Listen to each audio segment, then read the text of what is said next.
Welcome to the MMHP in the 989, channeling all styles and eras of Michigan music history.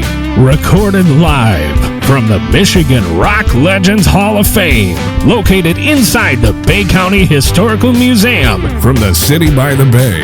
Featuring Dr. J, Fred Reif, Mr. Mike, and your host, Scott Baker.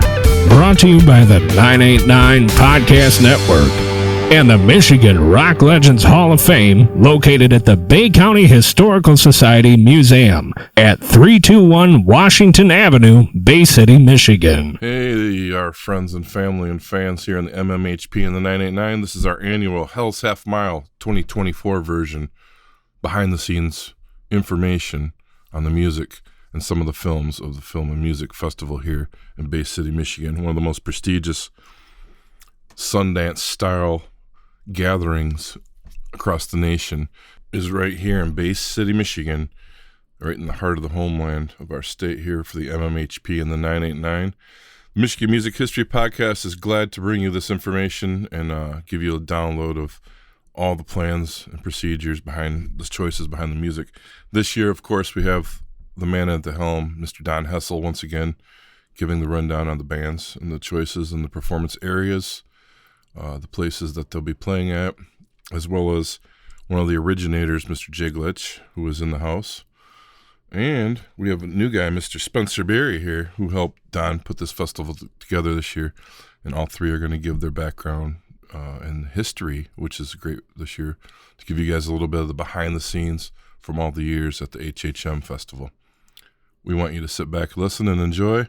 We hope to see you this weekend as the MMHP will be joining the HHM in downtown Bay City. Hey, welcome everybody. We're broadcasting once again from the Michigan Rock and Roll Legends Hall of Fame, located at the Historical Museum of Bay County at 321 Washington Avenue, and we have three special guests tonight from the Hell's Half Mile Film and Music Festival 2024. It's our third annual HHM Special. I didn't realize you guys have done three. This is the third one. I did right, not Don? know. That's right. Are we counting? I think it's three. Did not know that. Yeah. Who's counting, right? Right. Apparently not. Apparently we're not going me. we got Jay here today to go all the way back with it all, so we can tell the whole If you're story. relying on memories, it's gonna be tough, man. We get the past, present, and future. I'm just saying. Yeah. It's new Well, with we the- should introduce everybody Okay, first. yeah, go hit it. All right, Spencer.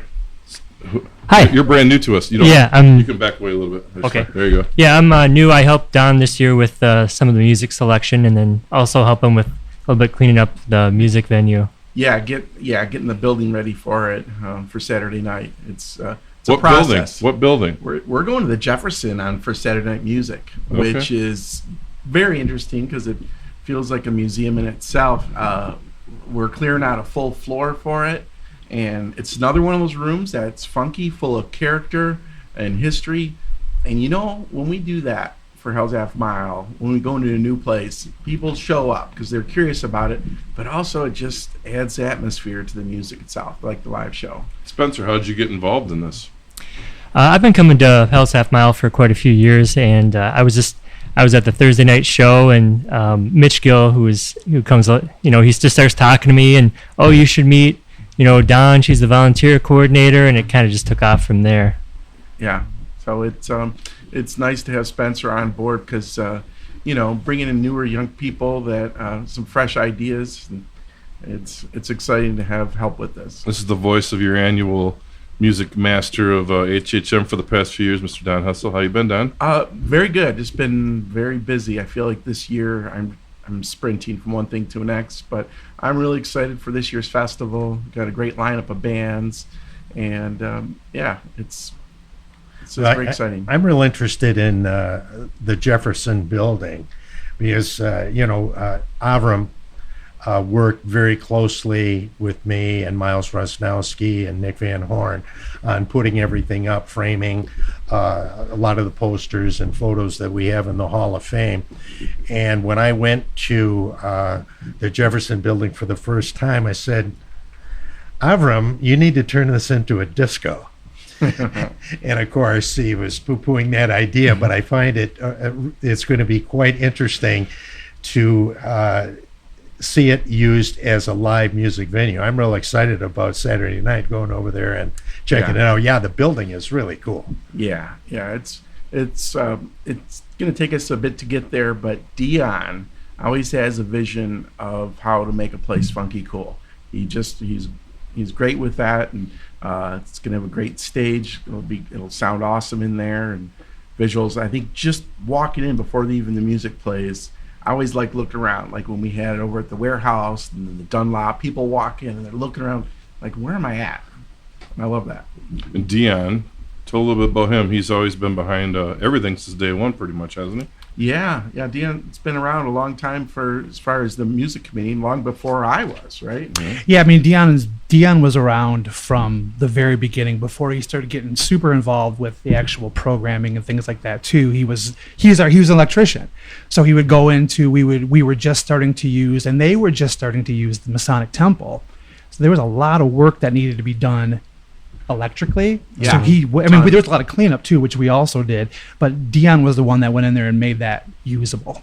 Voice of Jay Glysz, everybody. Yeah. All the way back here. We brought in a historical man here from HHM today. Which was a terrible idea, because my memory is awful, but I was part of the festival from the very beginning. Well, thanks for coming, Jay. Yeah, I'm glad to talk about this. I'm excited to be here. Was the Masonic the very first music venue you used? Yeah, and we used it right up until they figured out that they needed more time for the Halloween haunted house. So I can't remember which year it was that we ended up moving to the Scottish Rites. Yeah. So, but the first 7 years, I want to say, we were at the Masonic before we had to move out.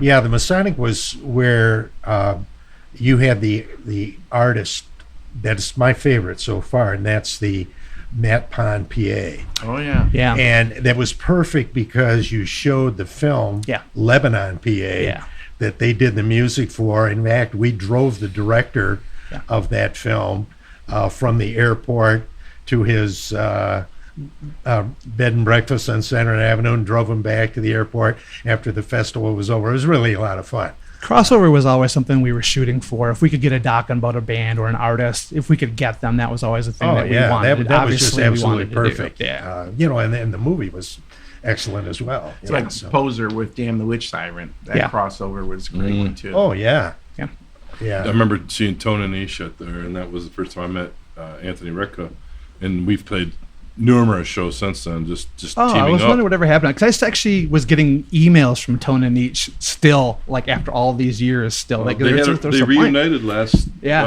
winter for a reunited show, but he's a solo artist mainly. Cool. You guys brought in so much stuff that's gone on to get a lot bigger, So that was always the original idea, that it would be a film and music festival, or? I wish that Alan was here to talk about this too. It was all sparked from one thing. Back in the day when Jennifer Granholm was the governor, there was a program called Cool Cities. Yeah. And they picked a handful of cities that they deemed cool cities, and each city was given like kind of an allotment, a fund that they were able to use to do something with, to try to like kind of go with the cool city thing. And I remember going to that first meeting, and there was just a bunch of people there. I think Al just invited a bunch of friends and people that he thought would be movers and shakers. And Hell's Half Mile wasn't even a thing yet.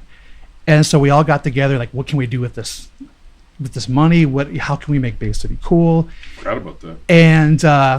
And then so like the meeting broke up, and kind of Alan was always about, he really wanted to do a music and film festival, and he's had a lot of help. Don, everybody, Deon, Cole, his sisters, everybody that's involved with it. But really, Alan kind of made this happen with the will. He just made it happen. He wanted one. He thought we should have one, and he made it happen. Someone's got to get all that people together, the energy together to create that, and Alan did that. Yeah, everything has to have a driving force. So and so that was the thing that we talked about for a couple years, and then Alan decided, like, let's just do this. So we got a bunch of our friends together. We started meeting, like, what do we want this to be? What do we want this to become? What kind of music do we want? What kind of films do we want? And then it just kind of snowballed from there, actually. I love that 18 years later, it's now an adult. It's 18 Crazy. years old finally. Yes. Yeah. Yes. And it seems to be more successful each year too. Yeah. So we started doing it at the Masonic, and again, Deon did a lot of that work that made that doable for the bands to come in and use it. And then we started we were showing movies there too. Obviously, that was one of the venues for films, but he was also a big part of making that usable too for films. Yeah. Yeah. And then Dunlop came along too, and Right. this is the first year they won't be using Dunlop as is us. But Yeah.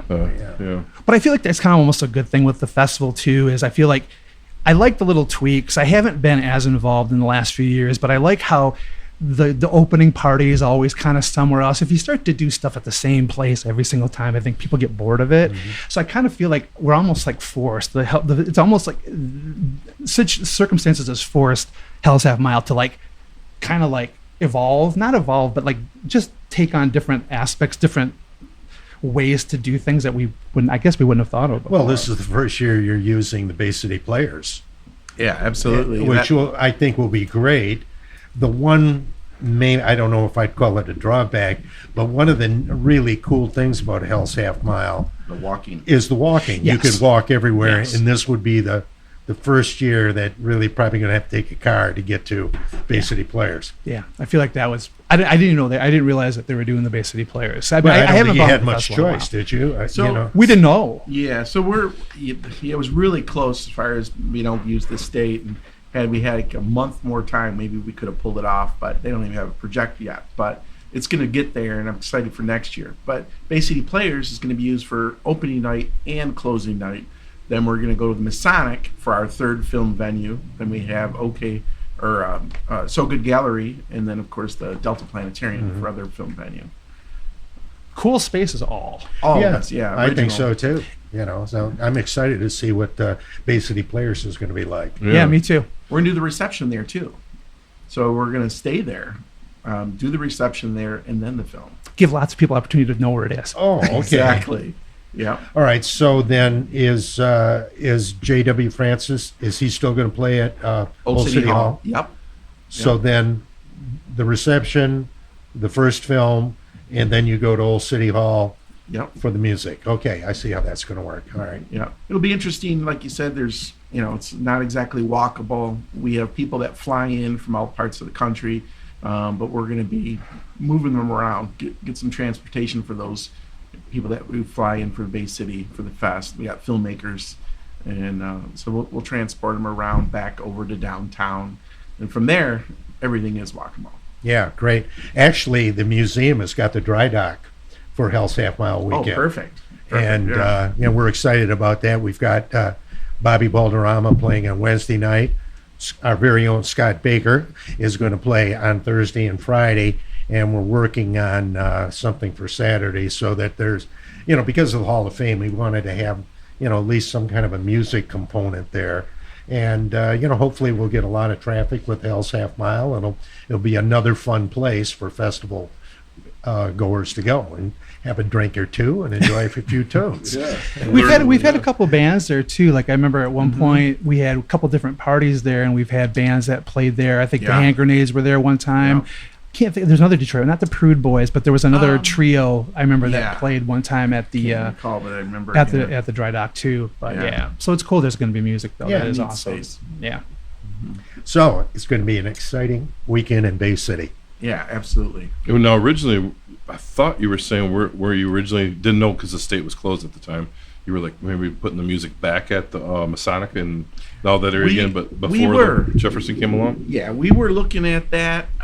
It's just tough because we also need it for film venue. Right. We needed a third film venue. We have to really cut back on that. And we kicked around a few different ideas as far as music goes. And Avram, has a space for us. And it's just a matter of clearing out a whole floor full of antiques, which we all, Spencer and Or I more. and a good crew of us were hauling stuff into other rooms, and it's a lot. I haven't seen it in the last couple of weeks, but hopefully things are going well. Did he move his bike from all of his bike collection from the gallery to Jefferson, or is it still at the gallery? Or do you have to move all the bikes? So there's some bikes there. He's a bike collector. Oh, okay. Well, Are all the records, are they on that floor? Because when I went up there, he had tons of records. There's a bunch of shelves of records that are in there, but Shelves? there's a, yeah. He's got a Well, lot you're of being stuff. pretty kind describing some of the stuff that's in the Jefferson as antiques. Well, every It's time more like junk. well, One man's junk. Yeah. Well, Alrum's like, we're trying to figure out what to move upstairs, and he goes, "No, I'm going to sell it. That's worth $1,500." I'm like, "This really?" But he knows stuff.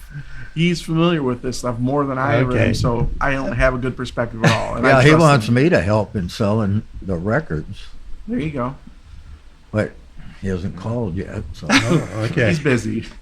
Busy guy. How many things have broke now, Spencer, as you've been moving? You think?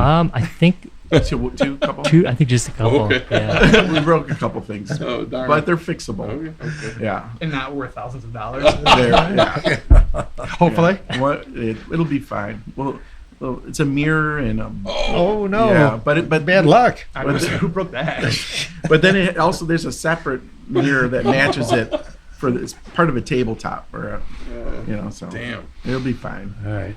So So there are going to be porta potties? Yep. Is that So the way we're you're going to gonna- have to do it? Yep. So what we're going to do is we're going to block off the side of that building and use a ramp to kind of come in and out. Every year, I think music venues always need a place for performance and then a place to chill where you can go back and forth. I mean, all the great venues that we go to, like down to L Club, you have an escape area where you can catch a breath with something you want to socialize, or if you want to go music, so you can go up the ramp. We'll have a place to sell beer there. We'll have the porta potties there, and it'll be pretty contained. I think we're gonna have a good crowd that comes out. Oh, it's always good for Saturday night music. They show up, and it's amazing, especially when there's bands that people don't know. It feels good that either they've listened to it ahead of time and said, "Yeah, I want to check this out," or they just trust us, which is pretty cool in itself. That's awesome. That's definitely one of the things that I've noticed is more and more the Friday night like warm up at it's been lately at the Michigan Table. Is that still going on this Yes. year? Yeah. Okay. Yep. So Michigan Table's still going to be the little mixer, and then Yep. Saturday night's the home run. part of the Yeah. show. Okay. And we've talked about adding different music throughout the day, stuff at whether it's coffee shops or elsewhere. And we're open-minded to doing something. We're going to stick it with the 5-band format that we've done the last few years, where opening night 1 band, Friday 1 band, and then 3 on Saturday. I think just don't overdo it. It makes every performance a little more special. I Instead think of ramming it all together and Yeah. and too much of something. sometimes I want more, but man, after the weekend, I'm exhausted from it. I don't know Oh, how we I'm do sure. it. Yeah, a lot of people It's also exhausting going to everything. Yeah, say a lot of You know. people are in the movies too. They've got things to be at, and Right. Yeah, exactly. We want to spread it out, and of course, a lot of great films this year, as always, and so they go hand in hand. hey, Don, is your film in it this year? Nope.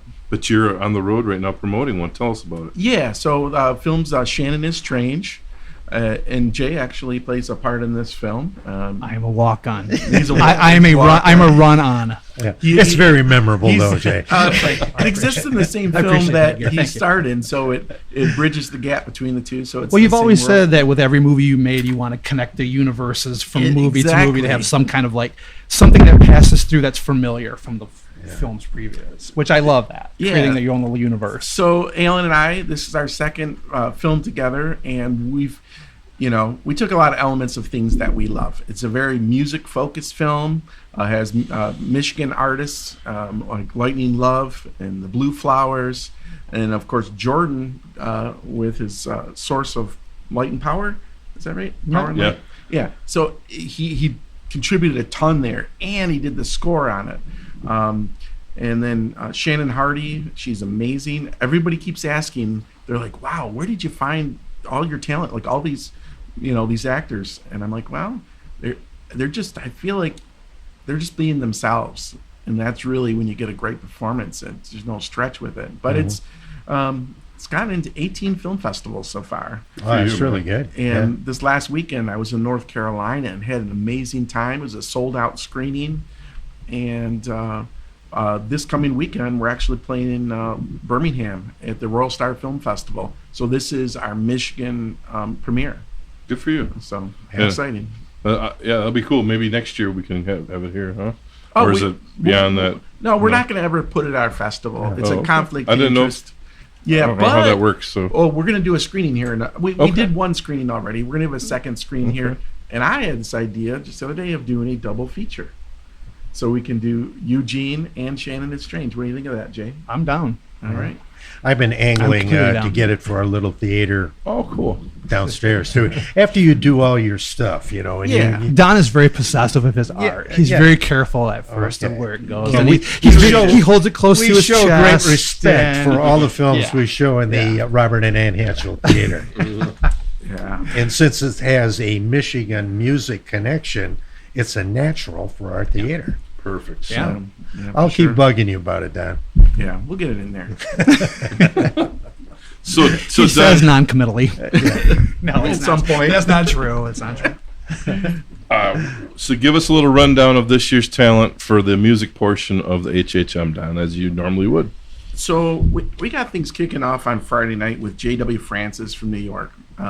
First heard about him, he was doing this little small venue backyard tour, a bedroom tour all around the country, and somebody got a line on him and got him to Bay City over at the art department in the basement there. Really? And it just floored me. And what I really loved about it was all these young people came out for original live music, and everybody's dancing their ass off. It was so much fun. He toured around the country some more, and he played the Blind Pig. I went down for that show. Every bit of ages represented there, and the guy's he's just a groovy guy. He plays this lo-fi bedroom pop. The guy's so full of energy that if you go to his show and you are just not picking up on this and getting off on his music, there's something wrong. What do you think, Spencer, as far as J.W. France, you get a... Yeah, he's pretty fun. Is he going to do like the spoken word interludes? I'm kind of curious about that. He's very unpredictable. He's very in the moment type of guy.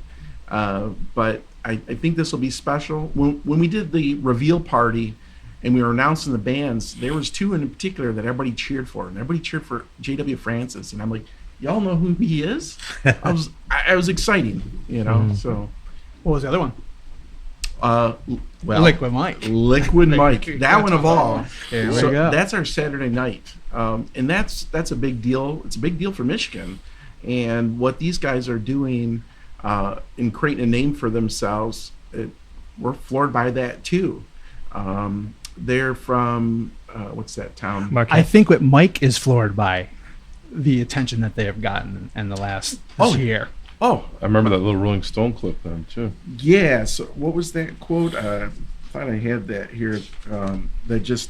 So Rolling Stone said, "Liquid Mike are the best Midwestern indie rock band fronted by a mailman you'll hear all year." And so they were on Stereo Gum's list of bands to watch. They've been contacted by other bands for opening up on bigger tours. And my God, They're opening for the Menzingers. That's Incredible. serious. They're a huge band. yeah. Good. But when you listen, their songs are all short bangers. 2-3 minute songs at Yeah, most. that's what impressed me. I mean, they're going back to, like the Ramones, going back to the short songs. Yeah. It's great. Well, I just met Mike for the first time a couple weeks ago. He was actually at the Electric Kitsch, and I told him because I bought the first CD and then I bought the self-titled. Was that last year? And I put it on, and it's the first record in a very long time that I literally listened to like 10 times in a row. Because as soon as I started getting into it, like, this is awesome, and then it was over. I had to flip the side, like, this is awesome. I got to flip it over again. I'm like, all right, this is what we're doing, I guess. Yeah. So like, it's catchy stuff. Yeah. And if you're a fan like of Guided by Voices and things like that, this is a band that will probably appeal to Yeah, you. very guitar heavy too, Yes. Oh, Oh, but yeah. in a pop way. For sure. It's Oh yeah, really- their stuff is super catchy. Yeah, they got Doesn't the it hooks. have a local drum connection too? Cody. Yeah. Yeah. And so we're kind of fortunate that he plays drums on halftime when they're out touring. Okay. There's somebody else that fills in, so you can only do so much. But I think we're definitely very proud of what they're doing and excited. That was the first band we booked, So it was we just sat down and listened. We brought in a handful of bands to listen to, and we had a little listening party. And Spencer, Deon, and I, and we're like, it was a no-brainer. This is the first band for sure. And we'll build around it. Is Cody going to be on drums for the show? Do you know? Absolutely, 100%. Nice, Yeah, nice. yeah. I haven't seen him in forever. Is that the process you always use for selecting bands? You kind of have a listening party and kind of do a decision as a group as to this would be. We try to, but it's not always easy to get everybody in a room. Sometimes we're just tossing things back and forth. I mean, I think about last year. I'm like, I find a band, I really like it, and I'm like, Jay, check out this band. Are these guys great? Crowdy Guns and Tanning. What do you think? Am I wrong about this? Do I love these guys? Is this right? Is this right? Because like you're like, yeah. I fucking love these guys. Yeah. Yeah. And I feel like that was Sungaze this year. Yeah, Sungaze this year. I was like, I've been listening to these nonstop. I can't stop listening to this band. Is this just me? You know. And then Spencer gives a listen. It's the same thing. Everybody, like, what do you think? Shoegaze, or is this going to fit our audience?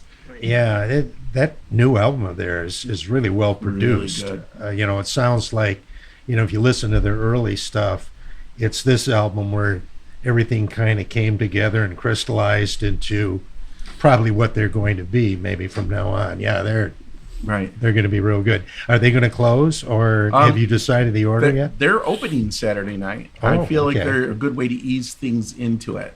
Then we have Waltzer from Chicago, and it's a 4 female female fronted band, and they're kind of an indie rock, a little grungy, a little bit of doo-wop in there. It's just a mixture. What's the best way to describe them? You think?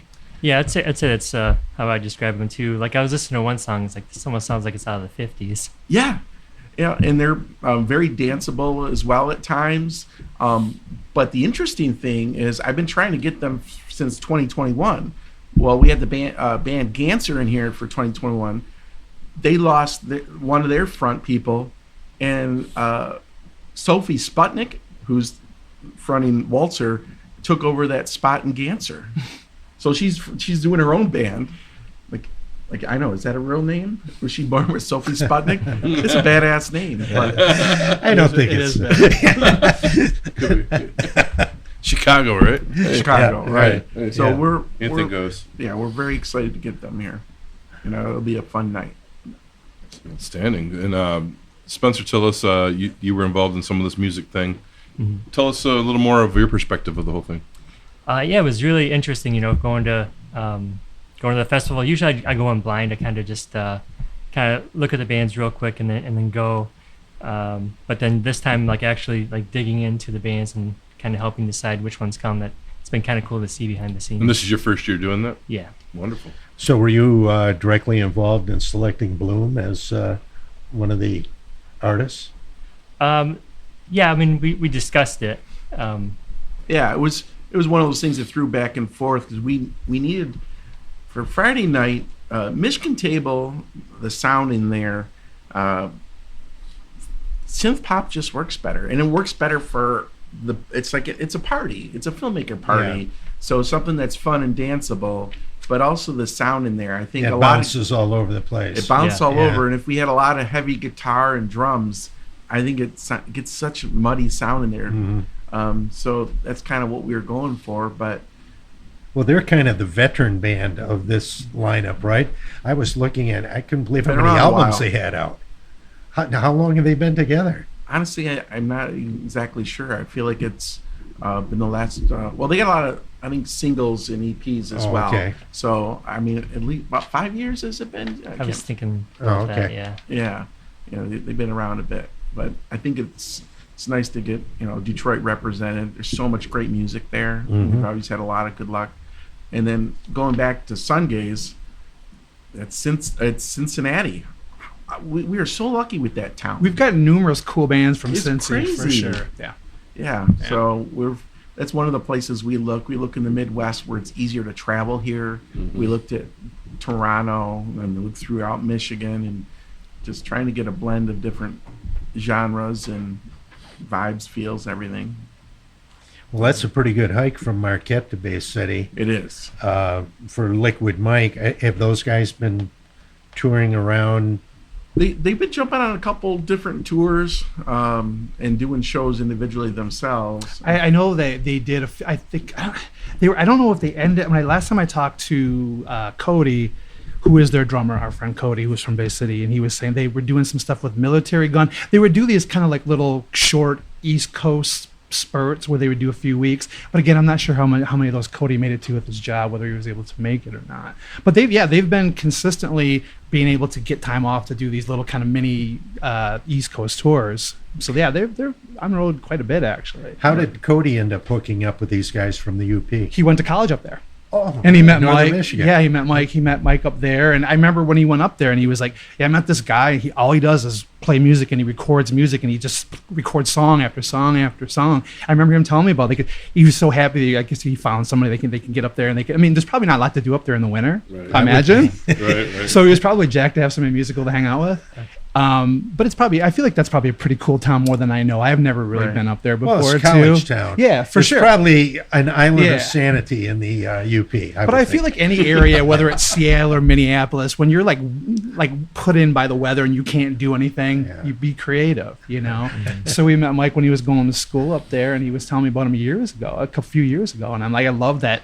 Because Cody is one of my favorite drummers, and I'm not saying that because he's a friend of mine. He's just really fun to watch, and he's played with one of the times he played the festival. He played drums for Andy Reid, which is hands down my favorite Andy Reid set of all time. And then he played. We got Queen Kwong here one time, and him and his friend Elise, who we both played in a band called Yum when they were very young out of Bay City. They both played for Queen Kwong as well, and that was super cool to see him play for like a big act like Queen Kwong. And Wes Borland is standing there too, and that was just surreal that Wes Borland was in Bay City. That was crazy. And I was talking to Cody, and I'm like, how does somebody be a mailman and be able to tour? And they're like, the post office is like really cool with him, and they allow him to do this. They're proud of the fact that he's got something going. They just work around his schedule. I'm like, great. And that is just a great rock and roll story. I mean, how many rock and roll mailmen do you know? Right. And there's probably more out there than we probably know, but we haven't heard their story, but now we have one. Well, a rock and roll mailman that can keep his job as a mailman. They keep his job too. Yeah. I mean, somebody may have been a mailman, but had to give it up. He's got a pretty good gig there. Yeah, he had to choose between rock and roll and delivering the mail, but Yeah. But, I think what's really been neat with Hell's Half Mile is just we have this, we create this history of all these different bands, and they kind of pass through our lives, but then we hold on to them and follow them and see what they do. And, mentioned Karate Guns and Tanning. They got a new album coming out, which I just can't wait for. I can't wait for them to get back here. But we're excited for these artists. I mean, Rap Boys from 2 years ago. Oh. Holy shit, they took on off fire this year with that new record, Yeah, and even Weekend Friends has got a little bit of buzz about them, and they headlined last year, one of my favorite bands in the world right now. And I feel like there's a couple of bands that we've had in the last few, that you guys have booked in the last few years, that I feel like they're this close, they're going to take off and go, remember when they played Bay City? Like, we're going to have a couple stories here that you guys booked bands for that. Yeah, it's going to be cool. Yeah, good stuff. Yeah. It's cool seeing all this stuff grow. Totally. It's like Rap Boys was the first one where I latched on to follow because I knew something was going to happen, and that new record hit. It was immediately in my Cubas, like my new listens of the week, which is really unusual. Like they would pick an indie like that. They've picked indies, but usually it's something left field. And I'm like, well, hell, I forgot that was coming out. So that was like my album of the week for like a month. It's so great. And then all of a sudden they're on Wilco's list, and they're on tour in the West Coast, and they're doing all sorts of stuff. Open for the Decemberist tour. Yeah. They're good. Yeah, they're doing very well. Because I talked after last year when they got done with their set, the lady that sang for them, I can't remember her name. She was talking to me about finding a venue around here so she could have something solo to come up and play. Let's do it. So I offered her, I'm like, well, if I can put something at Scotty's or somewhere around, but or BMO's or whatever we got to do, and we never made a connection. She's like, we're going to go and do a record, so hang on, and so that time may come where she maybe will pop up here too. But she's something else. She's a magnificent songwriter, front person. Yeah, saw him this past year at the Blind Pig as well, and they played with what was the name of that band they were touring with from Canada that we love? terrible name, Ducks Limited. Oh yeah, Ducks Ltd. Yeah, Ducks Limited. Yeah, and we actually almost got them for this year. I was in chats with them, and we just couldn't lock in have them here. But that's another amazing band. But those two fit together so well. It was a filled up venue. Everybody was getting off on the music. It was nice to see the appreciation for live music down there at the Pig.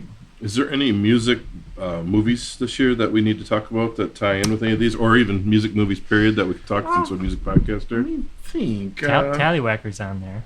Oh yeah, Tallywhacker. Yeah, Tallywhacker, and I think there was one other one. Yeah, that one is Tallywhacker. I've read something about it. Refresh my memory. It's like this 2-person band, and it sounds like one person in the band gets pulled into someone else's tour, but the other person doesn't, and it kind of is some drama, but it's mostly like a comedy. Oh, It like one of the clips in it almost reminded me of like Dumb and Dumber. Okay. Where she's like, "Oh, I can't imagine myself sleeping with you," and he's like, "Oh, I can imagine it for the both of us." Good line. Good. But there is a film about a podcast that goes a little haywire. It's called Sydney. It's by this great Michigan filmmaker, Jeremy Berkowitz, and we've had a couple shorts from him in the past. But for podcast fans, I highly recommend this. This is a feature? Yeah, and it's his world premiere that he's having here. So he's going to bring the whole cast and crew up. That'll be a good time. I'm excited for him because his writing and his style of things that he does is very unique. I mean, I feel like he's doing original stuff in the same way that Joel Petroikis, who also has a film here from Grand Rapids, is just writing very original stories that stand out and leave their mark on Michigan. So and beyond, of course. Joel's film played Vulcan is Dezora is the name of the film. Actually premiered at Tribeca this year. Oh, So And people know him. I mean, he's They know if you're an all over indie the like place. film fan, people know who Joel is. I mean, he's a pretty famous indie filmmaker. yeah, and very very talented guy. He's always pushing the limits and doing original stuff, and very proud of him. speaking of podcasts, Lightning Licks podcast, Jay, give us a little rundown on your podcast. How long have you guys been doing that now? This is cool. I want to say 4 years, which doesn't seem real. Maybe 4 or 5. I don't even remember. And this is with Deon. It's been from so long. HHM as Deon, well. he's a good friend of ours in life, and he's also an HHM guy from the very beginning. And we started doing a music podcast as well, but we're not Michigan based like you guys are. We just music geeks like to talk about the stuff that we love, and sure. maybe hemmed in. We just do what we do, and we put out a couple episodes every single month, and we're just doing it because we love it. It's the same reason anybody does podcasts, because they love it. And I'm not making it. No one's making any money on this, right? Absolutely not, no. So our podcast is called Lightning Licks Radio, which is an extension of Lightning Licks. That's a whole thing. We won't get into all that here, but it's called Lightning Licks Radio. It comes out twice a month. It's thematic. I mean, we do the first episode of the month. We usually do pick a theme, like our favorite side one, track ones, favorite like side project, favorite B-sides. So we have a theme for everyone, and then we alternate it with a letter, because we started running out of ideas. So we started figuring we'll do a letter every other episode. We'll do a letter, and then we'll pick a band. Like I just put out the new episode yesterday. Deon just finished it, and I put it out, and we did the letter K. So we didn't talk about the Kinks or the Knack or Gladys Knight. We try to keep it a little more obscure, stuff that people might not have heard of. So we're not. That's awesome. I mean, what can you say about the Kinks at this point that somebody hasn't already said? Well, tease us. Who, are you going to tell us who the K is? Well, no, I mean, like I should explain the format of the thing. So basically, we have we did K. Deon comes up with 5 K artists / bands, and I come up with 5. And then we talk about each band, each artist, how we know about them. If we have stories, how we discovered them. And after we get done talking about it, we kind of put a mixtape together. We pick a song from each band, and then we do a mixtape that we tack onto the end of the podcast, so you can hear all the stuff that we've already talked about. I don't know how legal that is. and we're not gonna ask you about monetized. that. No, we're not monetized. And there's another local podcast. Can't remember, something to do with nachos, dipping nachos or something. And they were talking about our podcast, and they were like, it's a local podcast. And like, I don't know how they get away with it, with, having the music, because it's full of music from the very beginning. There's all sorts of stuff in the weeds that Deon does, and it's cool.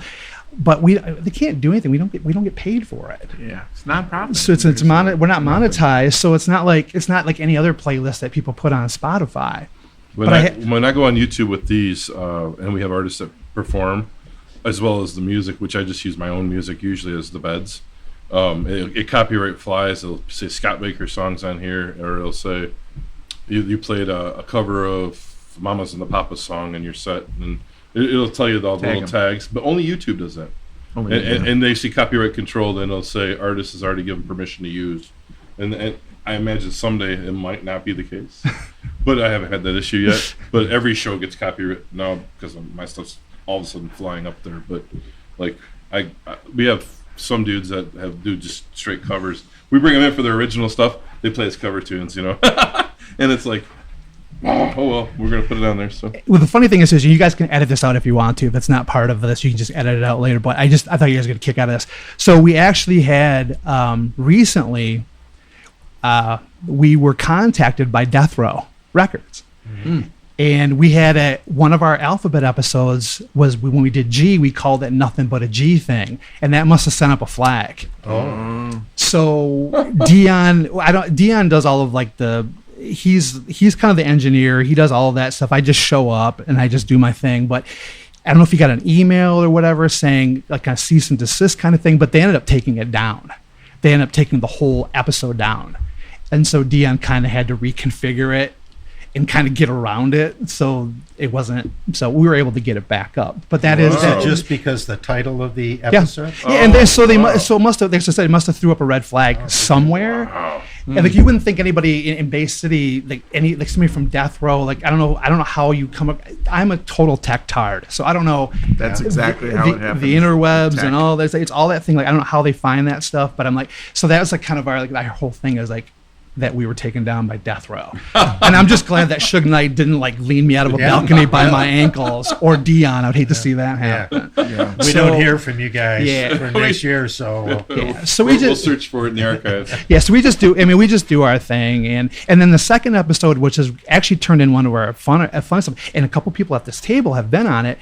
We do a bonus episode where we just, because we're not able to talk about stuff that we're just currently getting into, like everything is so thematic, so we're in that theme, but this gives us the opportunity to just talk about stuff that we're just currently just digging, that we're listening to, whether it be old stuff or new stuff we just discovered, and we bring in a friend, we call him our super special secret friend, and then we find out what they're listening to. They bring 4 offerings to the table, and we talk about why they're listening to it and stuff, and we've had Scott, and I actually want to get you on the show.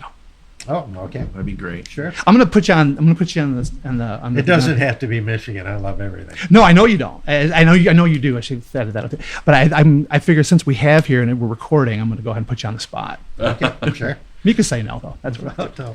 But yeah, that's our podcast. I mean, that's what we do.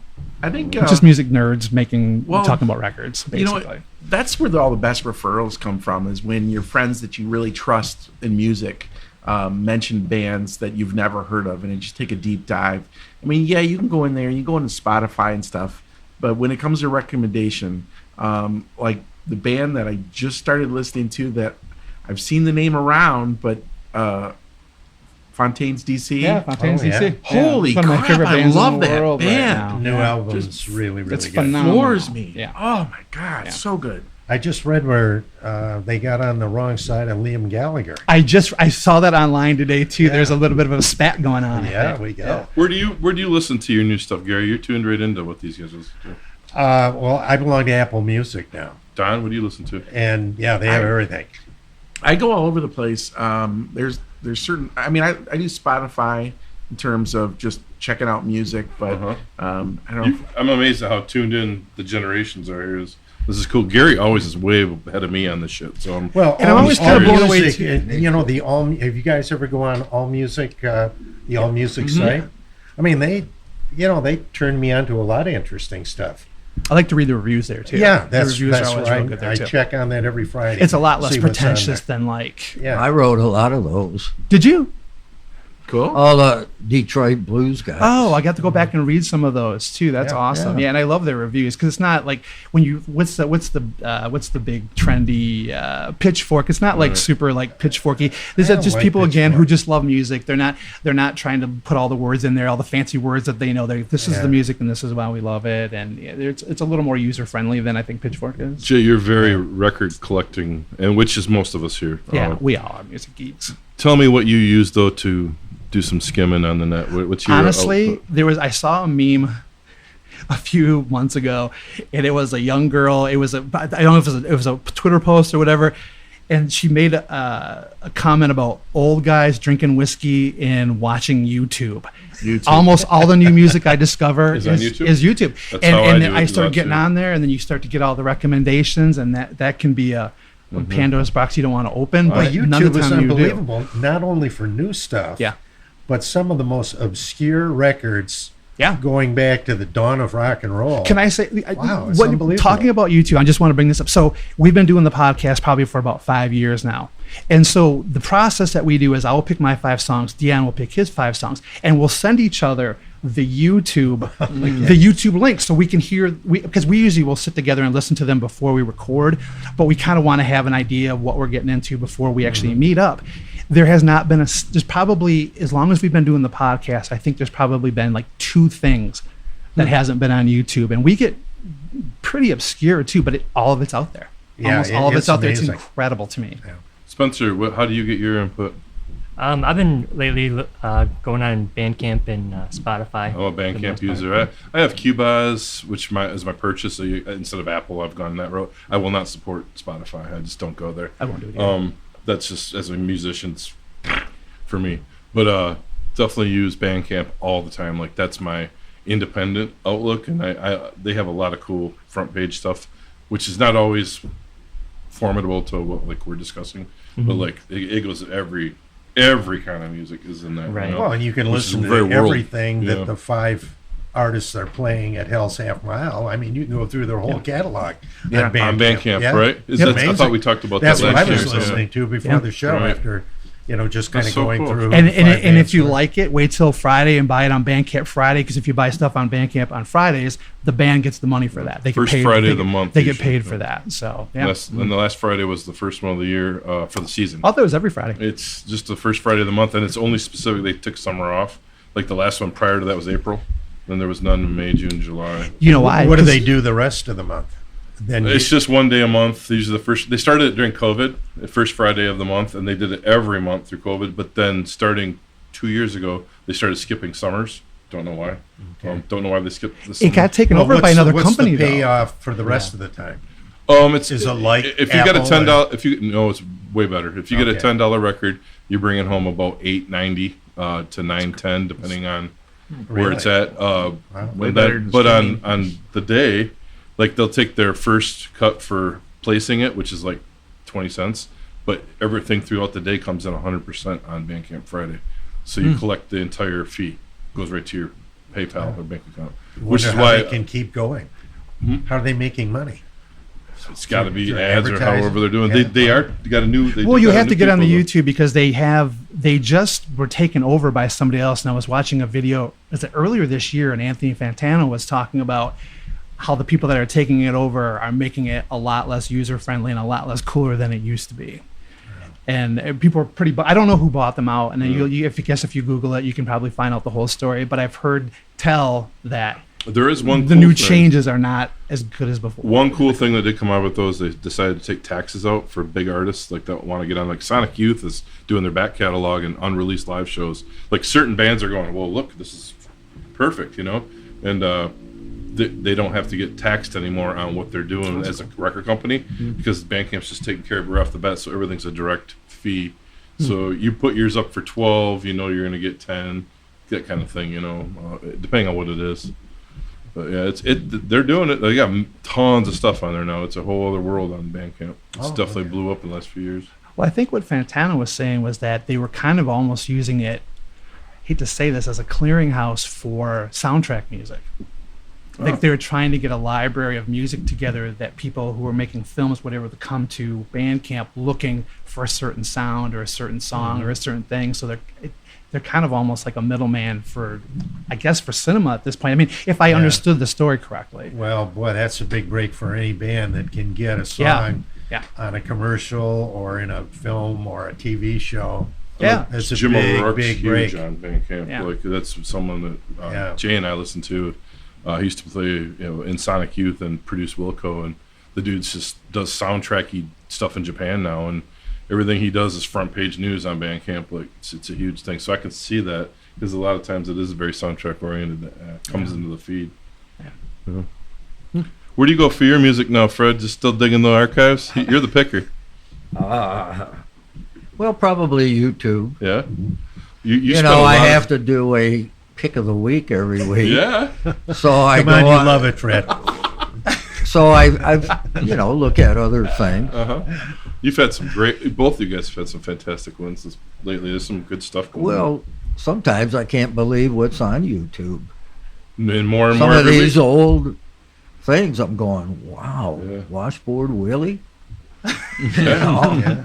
I was talking to Daniel Alston last week, and he's like, dude, there's something new. If you keep your eyes on YouTube for certain older artists, there's something will pop on and go off real quick. So you got to be fast in your searches. But he's like, he's using it Well, hard, trying to track down every little clip that can go on there for certain bands. yeah, I type in Lazy Lester sometimes, or Lightning Slim, or my name, Mm-hmm.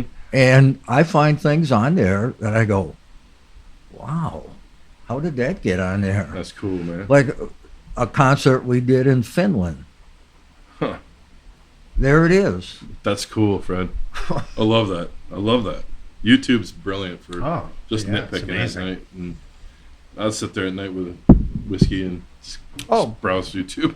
All day, for hours on a Saturday night, glass of whiskey, and I'll just sit there and listen to music all night long. Well, and then you can go off on these little sidetrack. You get sidetracked. And you do. You're listening to something. Oh, that looks good. And you get into that. And you're going in a totally Rabbit different holes. direction. It's Yeah. YouTube rabbit holes. Yeah, YouTube has been terrible for my bank account. It has. Because all the suggestions are usually right on, too. And I'm like, oh, yeah, I do like that. Thank you. Well, for anybody listening to our podcast today, we're definitely Hell's Half a Mile oriented, but we have a music table, as always, full of music and film lovers and music historians and record collectors. So you get a little bit of everything. Is there anything that we haven't talked about yet, Don, for this year in 2024 that people need to know about for HHM? Well, I think we mentioned the venues. So the Masonic is going to be used for films throughout, the weekend. Tell them the dates. So, September 26th through the 29th. We got an opening night film over at the Bay City Players, and our closing night on the 29th at the same place. Delta Planetarium through the week, or through the fest, and then So Good Gallery. So we're mixing it up between the three film venues, music venues, of course, Old City Hall, Thursday night, Thursday night, Old City Hall, Michigan Table, Friday night, and then Jefferson, that's right. Jefferson on Saturday. So, we're spread around town. I'm looking forward to it. Got a lot of different guests coming in town, film-wise, and that's always exciting. Yeah. These people that come to town, it's I always hear this, a lot of the same stuff. There's like, even people from Detroit will go, we didn't know you guys were cool. Yeah. We surprise them. What happened to that cool city sign? Yeah. Did somebody take that down? And so people, I mean, right. I should be there. So people come in from all over the country, and they've gone to some pretty amazing festivals. And they're like, you guys don't realize what you have here is pretty special. We're also a Midwest town, which Midwest towns, we're a little bit hungry compared to East and West Coast. I feel like we're hungry for this stuff. We got a lot of amazing original music here, but I feel like we always need more. Same with films. We need more independent films in town, and be able to bring that, feels pretty good. I think another great thing about HHM that doesn't come up a lot is the time of year. The end of September seems to be Yeah. just warm enough, but not quite cold enough. But nobody's sweating their ass off, and nobody's too freezing if it's cold. And it's one of those things where you can walk the streets. It's, I mean, sometimes it's raining, but it's usually like mellow. Yeah, It's we're like, hoping for no rain. no rain. All right. No rain had chance. And go to the dry dock during Hell's Half Mile. Have a drink at the dry dock. The Celebrate. museum needs the money. Yeah, we'll be down there playing in between everything. So Yeah. It's going to be fun. Lynn and I look forward to Hell's Half Mile every year. Yeah. We've got those 4 days set aside. well, Spencer and Don and Jay, Yeah, thank you for thank coming you on the guys. show. Thank you so Man, much. thanks For for putting having this us. thing together. I having mean, us. man, it's one of the real cool things about Bay City is the film festival. We love it. So appreciate you guys. Thank you. Yeah. Thank you so much. All right, thanks for coming on. On behalf of our hosts, this podcast wouldn't be here without generosity of the Bay City Historical Museum, which hosts the Rock and Roll Legends Hall of Fame. We'd also like to thank all of our guests and especially to the listeners. The MMHP is found at 989.network or where all podcasts can be found. You can find updated information as well as Dr. J and Sir Fred's Picks of the Week on Facebook. Also on Facebook, check out Mr. Mike's Local Music Live series and Scott's Mid-Mitten 15 from Harvest Canteen Studios, featuring one-on-one interviews with Michigan music artists. You can connect with Scott on the web at scottbakermusic.com, Dr. J at michiganrockandrolllegends.com, Sir Fred at fredrife.com, and Mr. Mike on YouTube as Mr. BT1. That's MRBTEE and the number 1. On behalf of us hosts, Dr. J, Sir Fred, Mr. Mike, and myself, we'd like to thank Mr. Eddie Switek, the voice of the MMHP and the 989. They'll make it that it's about a Texan radio station. Is it a feature? Yeah. I don't think so. Okay. Was it good? I liked it Okay. just because it was all about music. Was it called Texas Radio and the Big Beat? Exactly. Is it called Texas Radio and the Big Beat? That's the first thing. That's what it should be Said called. Yeah. It was some station that played Texas country music. Yeah. We had over 500 film submissions, and it's so hard just sending out these rejections, these filmmakers. And we have enough great films this year where I think we could have easily programmed 3 great festivals with our submissions. And it's tough, but it's a very competitive year. I mean, you hear about it across the board. It's not just us, but asking these other festivals, they're getting obscene numbers. And part of it is post-COVID, people finally getting their projects out there. But the writing and acting strikes, during that time, people decided to do other small independent projects. They're like, all right, we can't work, let's go do something. And so, yeah, some of these festivals like Indie Shorts down in Indianapolis, they get in 5,400 film submissions. Cool. Like crazy. That's an You know, embarrassment. I of think riches. this could be an opportunity for Jordan Dice. You know, you're going to have to come up with some way of getting people into the State Theater, and maybe it's independent films. When we were in New York City here last month, we went to see a 70 millimeter copy of Vertigo. Wow. And the theater was packed. There was not a single seat. You had to reserve your See seats that on ahead the of big time. screen. Yeah, it was Awesome. amazing. It was so much That fun to warms see. my heart so much. Oh, That people are yeah. still showing up for like old Hitchcock films in Yeah. the theater and the experience, the whole And, experience. you know, if the State Theater got a better sound system, because that's one of the issues. Yes. Yeah. I find it every time we go Absolutely. to Hell's Half Mile. It's the sound is just Yeah. not So good what- enough. Yeah, what it is this? Like, it's mainly the dialogue that Yeah, gets a that's little what you lost in there. Yeah, you can't pick out the words. in the And dialogue. it's unfortunate. It's a performance space before it's a theater. And, unfortunately. But I think if they bring in some sound techs that really do some research, and I don't know if changing where the speaker's at or how something It's a is different set up. set of speakers nowadays. You kind of need the ones that kind of crawl down instead of one here and one here that Yeah. were really good in the day. You Yeah. kind of need the ones so it's multiple, all those frequencies hit in different areas more clear. You know, it's, Yeah, I don't know it's if they're frequencies worried you about lose. the architecture of the theater, that the speakers be. are somehow going to interfere with the the Aztec temple look, but they really, if you're going to make that theater work, it's got to have good sound. And that's never been an issue at the court or the temple. Like anytime I've ever seen a film at either one of those theaters, I've never had the issue where I couldn't hear the dialogue. What is it about the state? Yeah, I don't know what it is It's either. a problem there. Because I know during Hell's Half Mile, we always look forward to if we have a choice, we'll go to one of the other venues to see the movie rather than see it at the state, just because of that. As beautiful as the state is, again, that the sound isn't there, it ruins the movie. Yeah, I always feel like when I go there, I just move around to make sure I'm in the right spot. For sound. The sweet spot? The sweet spot. Sweet spot. Kind of like going to a concert, Yeah. I want to be where the best sound is. Are you going to, kind of share with where that sweet spot is at the You know state? what? I like it. You never found it. No. You know what? Unfortunately it's different per film, but most of the time, it's directly in the middle, about 3/4 back on the main floor. Oh, really? That's where things, to me, Because we usually try to sound sit best. toward the front, hoping that maybe That's we where can I hear it like a little bit better. No. But I like it the No. last row, Yeah, in the sitting. middle. Yeah, I like the middle, about 3/4 the way back. I feel like where I get the best. Okay. Just where the overhang behind you is, just behind you or just in front of you? Where I don't want to be. I want to be. The balcony. Yeah, right out in front of the.